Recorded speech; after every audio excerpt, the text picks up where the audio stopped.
Welcome back to Mind Pump TV, guys. I'm your host, Danny Matrenga, and today we're diving into all things barbell overhead press. We're gonna talk setup, execution, and some of the more subtle cues that can really make a difference.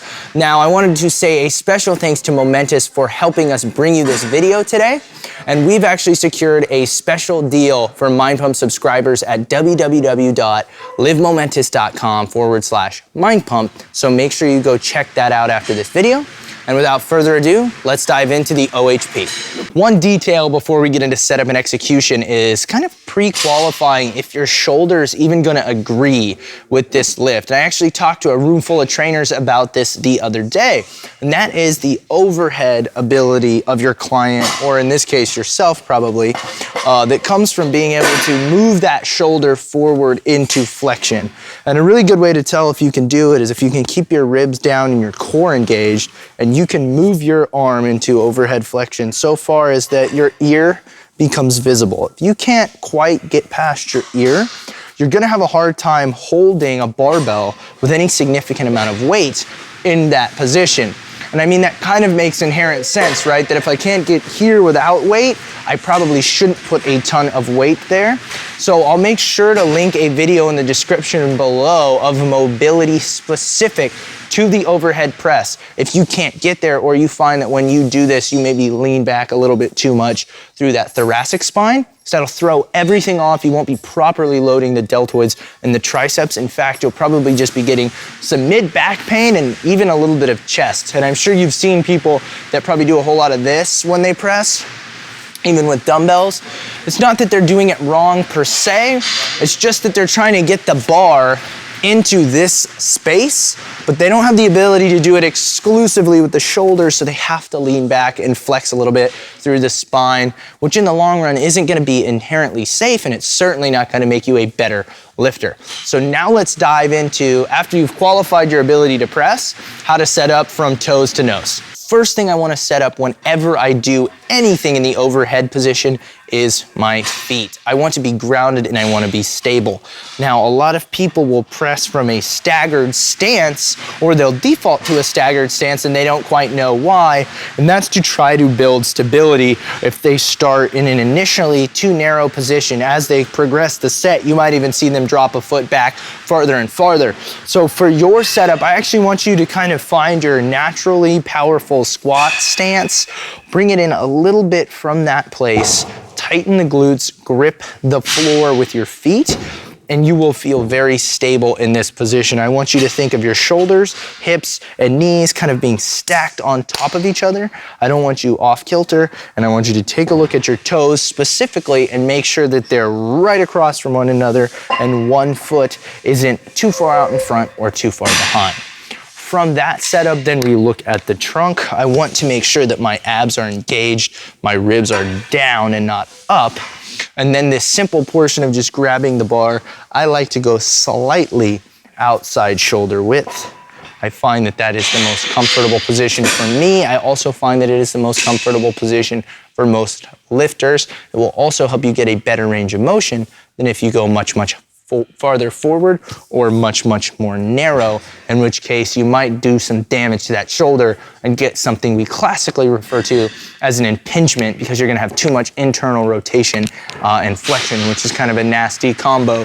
So I like to be able to be right in here, and that's gonna give me the ability to press and rotate outward, taking care of both my shoulders while still attacking my physique or strength goals. All right, so when it comes to grip and actual overhead pressing, it's very important that we're not in too close, because we want to incorporate the shoulder's ability to rotate outward. And if I'm in too far like this, I'm not gonna be able to fully do that. I wanna think about having some type of vertical straight line between my elbow and my wrist. So I like to grab the bar right about here. Now, from this position, I want it resting on my collarbone, okay? Or my clavicle. Right about where that part of right about where the bone runs into that upper chest is where I wanna be. I do not wanna be too far down on the chest, because again, I'm gonna be pulled forward, and I don't wanna be so far up on my neck that I can't even get my chin out of the way. So grabbing it and maintaining a semi-vertical angle, I'm going to rest the bar directly on top of that clavicle. It's nice and stable. It can come down here and I can feel quite comfortable. So from here, maintaining that tight core, my glutes are squeezed and my stance is aligned through the feet. I simply press up overhead. You'll notice as I press, my head comes forward after that first half of the movement. That is to help my shoulders go backward, track backward while maintaining a relatively straight spine. Think about it as if you're opening up a window and lifting your head out to smell something outside. You know how in the cartoons, somebody always puts a pie out on their windshield and the steam goes across the yard and taps the neighbor's window on the nose and he like elevates out of his chair. So pretend you're the neighbor and you're just opening the window up to smell that pie. I don't want you guys to do this. I want you guys to, again, maintaining that tight chin as you press, simply allow the head to travel forward naturally. It'll protect your neck and spine. If you ever end up pressing like this, you're asking for a little bit of an injury or some cranky mid-back stuff. I'm speaking from experience because when I was a younger lifter, I ran into that myself and I seem to see that a lot with clients. So remember, chin tucked, abs engaged. As we press overhead and we're opening that window, so to speak, simply let the head travel forward, hold that top position and come right back down. All right, guys, so what you just saw me do and what I just taught you was the more conventional, strict overhead press. That's probably the best option you've got in terms of developing the deltoids and triceps using this movement. A lot of people do a variation called a push press where they unlock the knees and they kind of come up quick like this. See that a lot in CrossFit. You'll see Olympic lifters do this to help work on power and velocity. Now they want to use their quads, so you need to determine whether or not you're trying to move the most amount of weight possible or if you're trying to load the shoulder joint efficiently. So they're both fine. The actual cueing for both at this point is almost the same, but with that push press, you unlock the knees a little bit and drive up. So if you've ever seen that, you're more than likely looking at a push press than you are an OHP, or it's an OHP that's being performed improperly. So when it comes to how to really apply the OHP, where do you put it in your program? How do you set up for it? I would recommend doing it earlier in the workout because it is quite difficult.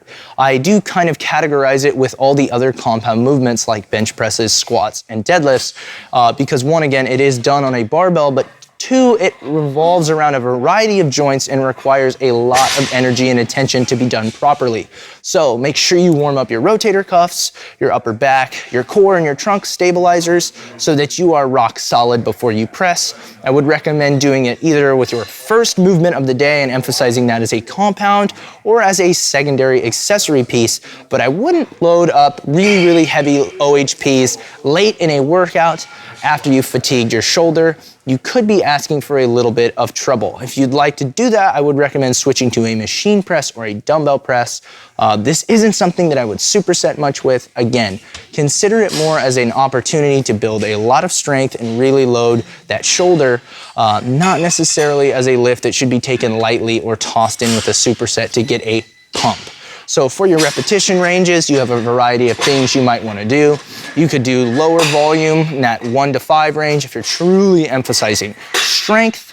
And anything above that might be a little bit better for helping you develop muscle because you'll be able to get some more overall volume with it. But it's a great lift for all of those things. I wanted to thank you guys so much for watching this. Thank Momentous again for partnering with us to bring you this video and remind you to like it, subscribe to the channel, make sure you comment if you have any questions. We go through there a lot and answer as many as we can. Have a great day. Thank you.